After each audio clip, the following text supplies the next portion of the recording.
just want to ask one question. Are there any reporters here? Who are you covering it for? For Netherlands Radio. What is it? It's for the Brazilian department. It's going to appear in Brazil? Yeah. Okay. I have to know, because I say things that I may not want to see it in print. Oh, good. Okay. Let me know when I'm on the record.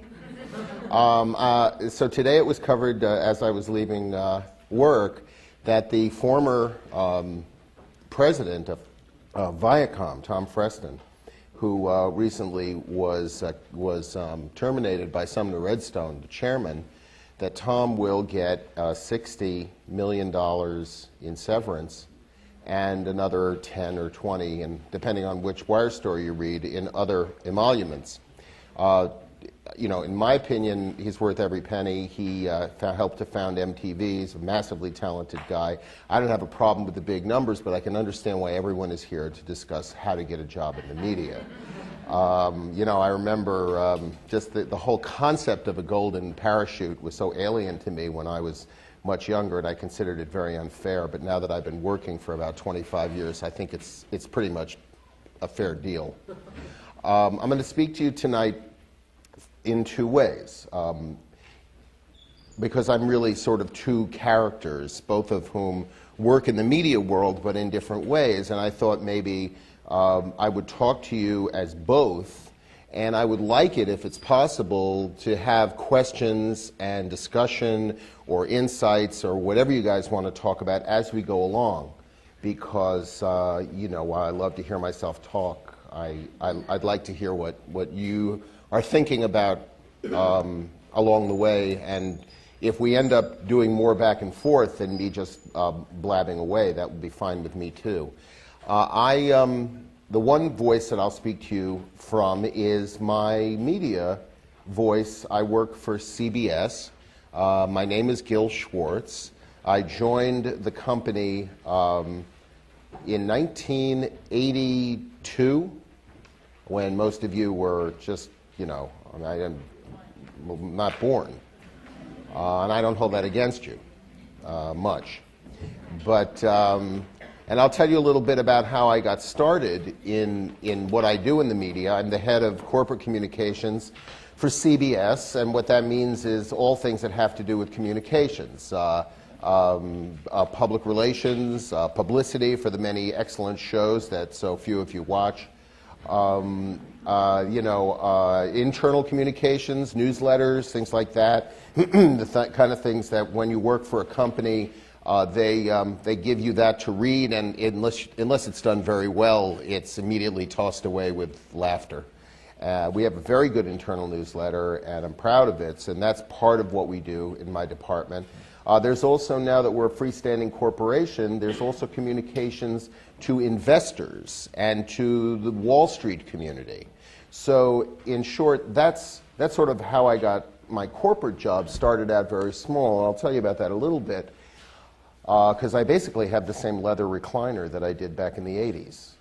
And because of the nature of corporations now and of the media world, you can have the same job with the same company, and it's sold and reorganized and turned around so much that I basically work for the same company 20 years later, but it's a completely different company. And I'll tell you a little bit about that, because it's very important as you go out into the world to see what kind of a media job you want, to understand the nature of the media world, what it's like now, because it's very different now than it was in years past.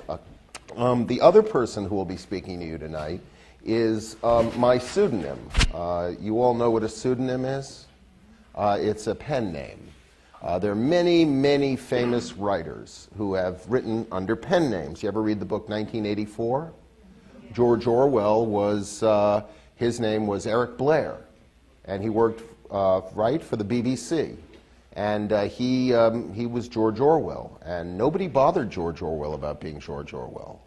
Well, I'm tormented constantly about being Gil Schwartz, but Orwell wrote that, and you know, the poet, you know, South American genius, not Octavio Paz, but the other one. Who? No, that's all right. Yeah, Neruda. Neruda's name is something completely different. He took the name Neruda for someone that he admired greatly, a Central European writer, and that's a pseudonym. So anyway, in the year about 1984, as I was getting started with my corporate career, a friend of mine who was an editor at Esquire magazine approached me and said, would I like to write a column about corporate strategy? Now, corporate strategy, I was chosen for that because I had been writing for magazines for a while, and I was the only person that these journalists that were my friends knew who actually went to an office every day and had a tie on and had to wear gray and wear really uncomfortable shoes, and which is the mark of a corporate job from then to now. Your shoes, you don't want to know from it. So. So I said, yes, I would like to write a thing on corporate strategy because it seemed to me I'd been an actor for many years, and I was a good actor. Unfortunately, I'm a physical type, and I only played murderers. But not outside of New York. But when you get to New York, you're immediately typecast. So I played like a guy, it was a show, used to be Ryan's Hope, it was on the air. So I played the sort of mentally challenged friend of the kidnapper. You know, and when I first got to New York and I was trying out for parts, I thought I was a leading man. I thought, I was, because I'd been a leading man in different things that I'd been in Boston and other places. And I got a phone call. The first day I got to New York, I'd sent out my resume shots, and I got a call from As the World Turns. And they said, can you come in immediately? And I was very excited. I said, what's the part? And the casting director said, we're looking for somebody who looks like they would take a bribe. That was sort of a tip-off as to what my acting career in New York was going to be like. So I was looking for a way to make a living while I was kind of pursuing my trade, which was writing, and so I got the corporate job. But at the same time, I knew that I couldn't write a corporate strategy column for Esquire and use my own name, because the connection that I made to the theater was that when I was in the theater, I was aware that most people are crazy. The actors were crazy, certainly the stage managers were crazy. It's possible stage managers are the craziest, but we can talk about that later. Total control freaks, and with little writing in the margin of every line and stuff, and I knew my fair share of those. And of course the directors, your bosses, were crazy in the theater. Rampaging egomaniacs, tyrants, paranoid people. One guy I know who I worked for, there was a fire in our theater, and he sent a young actor into the fire to go get his Rolex. And that was typical of him, and you were supposed to love him for that. So, but then I got to the corporate world, and I recognized these same qualities in corporate bosses and in the people I worked for at all levels that I saw in the theater. I saw these nutty people. It was early 80s, and people didn't know that you weren't supposed to be drunk at lunch. Those were the good old days, let me tell you. There were very often people were in meetings between 2 and 3 back then. That was the nap time. And I recognized, sort of insanity and weirdness and millions of, stuff that you would, you guys are live in a pretty informal world. And, look at, you're all dressed informally, and your classes, even when you're working really hard, there's not a big premium on kind of looking the part. Although if you came to your classes dressed as I'm dressed, people would think you're crazy. But you don't really have a uniform. We have uniforms. So you look at corporations at your sort of stage of where you're at in life, and you think, gee, that's really different. That's different than school. That's different than that show I was in when I went to summer stock, or that's different than the musical group that I was in. When I go out with my pals and we play music for people, it's not that different. And I picked up very early that I wanted to make fun of the place I worked, and I wanted to be incredibly vicious to the people who I worked for. And so I could lose my job and write truthfully, or I could write some kind of thing like you read in a lot of magazines, which is supposedly strategy, but which is, you know, is bullshit. Always, always make sure to have your, you know, to sit in the right seat at the conference table so you will maintain this kind of nonsense, you know. And meanwhile, I'm looking at like raving, stark loonies that are around me and becoming increasingly interested in how corporations work and in writing about it. So I took this pseudonym, and the pseudonym was and is Stanley Bing. And Stanley Bing is the author of books and has written for Esquire for 11 years and has now been at Fortune for more than 11 years. I'm on the back page of Fortune magazine. I know that's a must-read for all of you.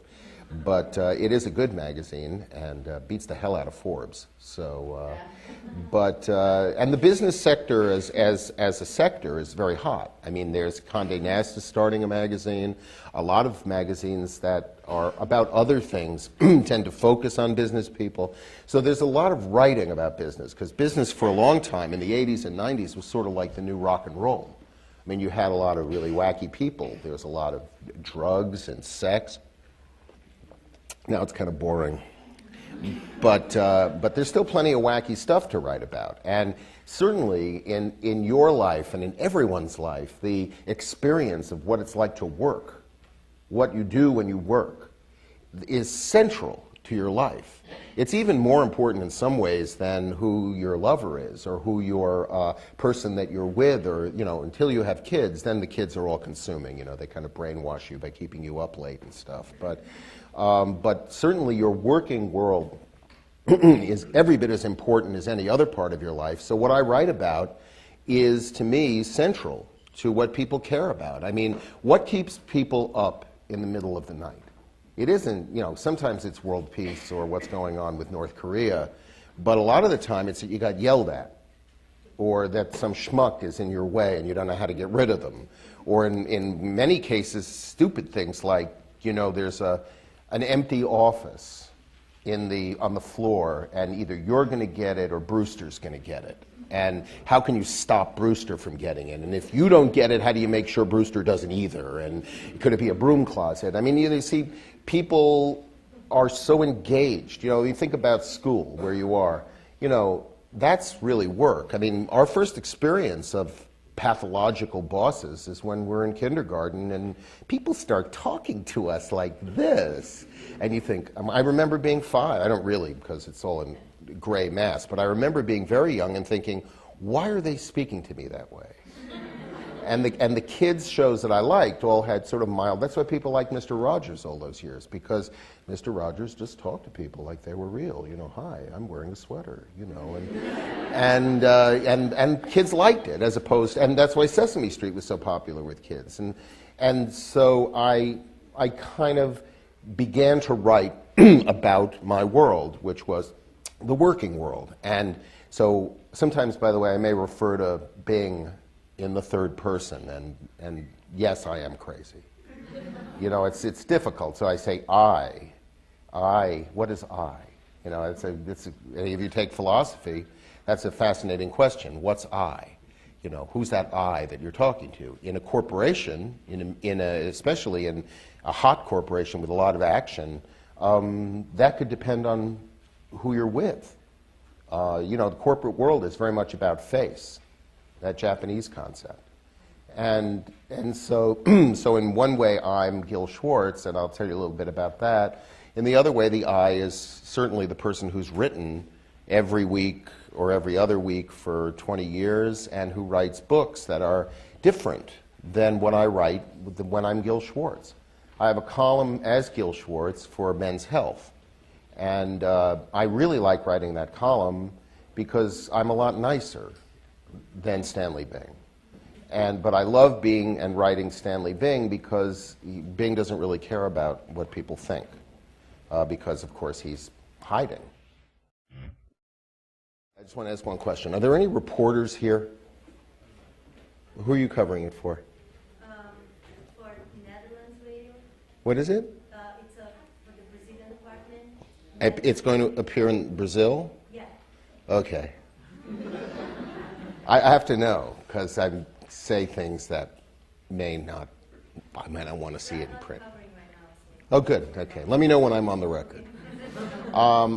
So today, because I'm really sort of two characters, both of whom work in the media world but in different ways, and I thought maybe I would talk to you as both, and I would like it, if it's possible, to have questions and discussion or insights or whatever you guys want to talk about as we go along, because you know, while I love to hear myself talk, I'd like to hear what you are thinking about along the way, and if we end up doing more back and forth than me just blabbing away, that would be fine with me too. The one voice that I'll speak to you from is my media voice. I work for CBS. My name is Gil Schwartz. I joined the company in 1982, when most of you were just, you know, it was covered as I was leaving work that the former president of Viacom, Tom Freston, who recently was terminated by Sumner Redstone, the chairman, that Tom will get $60 million in severance and another 10 or 20, and depending on which wire story you read, in other emoluments. You know, in my opinion, he's worth every penny. He helped to found MTV. He's a massively talented guy. I don't have a problem with the big numbers, but I can understand why everyone is here to discuss how to get a job in the media. You know, I remember just the whole concept of a golden parachute was so alien to me when I was much younger, and I considered it very unfair. But now that I've been working for about 25 years, I think it's pretty much a fair deal. I'm going to speak to you tonight in two ways.